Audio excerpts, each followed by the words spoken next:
is ScreenFiles.com with my 2 cents.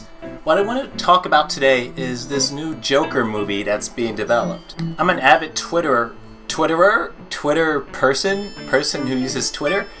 In any case, I like Twitter a lot. And on occasion, debated people about this new Joker movie. Namely, I think it's a terrible idea. And reason being seems to me fairly obvious. For instance, let's look at the MCU, which I'm going to mention more often than perhaps I should, but it just bears to reason that when you have an example of someone doing it right, you refer back to it. In any case, let's look at the MCU. They introduced their characters gradually, their main characters, I should say, over at least 3 movies typically. So therefore, you get to know who they are, what their thing is, and that type of stuff.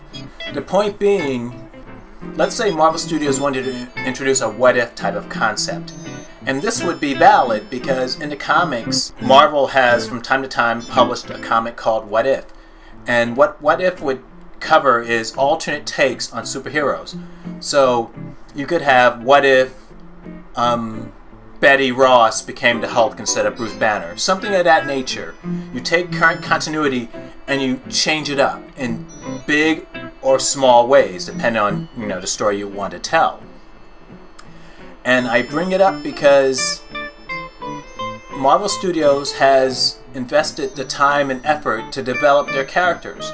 So therefore, if you present an alternate take, it's bound to go over better because you know who these people are and there's a contrast provided. It makes sense.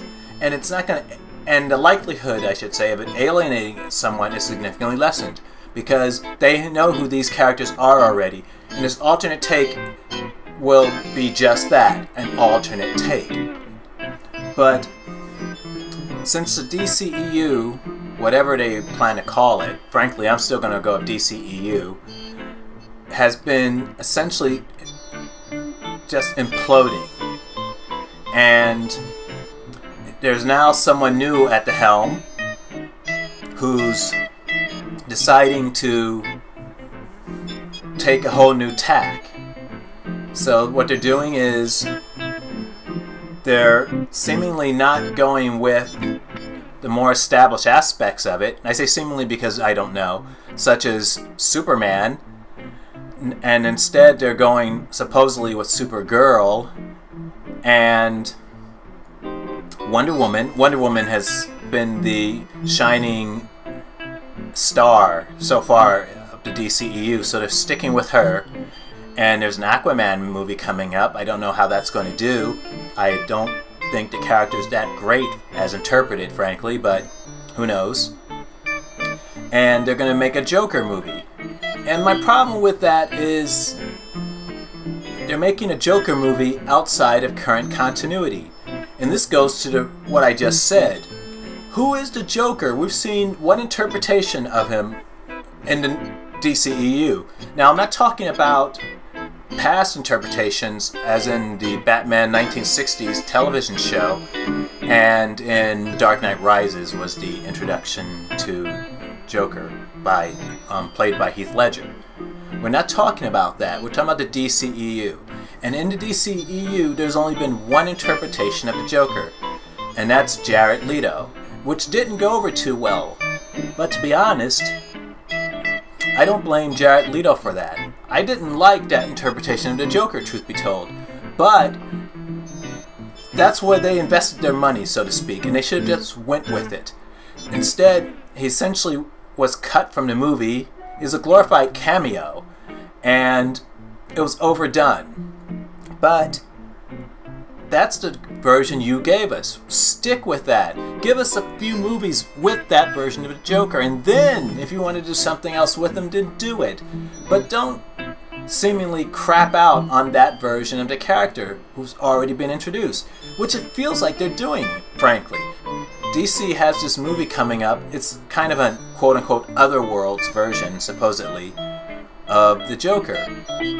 And my problem with that is that let's say, hypothetically speaking, this movie does really well. I mean, really well. If I recall, it's budgeted somewhere in the ballpark of $50 million, which, relatively speaking, is an inexpensive movie by Hollywood standards.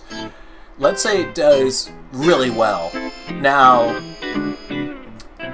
are they going to continue with Jared Leto's version of the Joker? Supposedly they are. But I'm not sure I buy that. And even if they do, it's confusing to people. I mean, who is this second Joker? It's just odd. And if they wanted to replace Jared Leto, fine. I think it's a stupid idea, but do that if that's what you want to do. Don't create these two opposing versions of the same character for some weird reason. As an actor, I would imagine Leto would probably have issues with this, and I can understand that. This seems like a very counterintuitive way to go about these things. And it seems very much in line with DC's throw it against the wall, see if it sticks philosophy to movie making. And I think it's a terrible idea. Once again, it seems they have appointed someone who doesn't understand comic books. And I only see bad things happening. Would I see this movie? Maybe, out of curiosity, if nothing else. But I've, for the most part, given up on the DCEU as a viable competitor to Marvel Studios. And at this point, I just want to see them get their act together. And it doesn't seem like they're there yet. Time will tell. This is Brian from ScreenFiles.com with my 2 cents. Peace.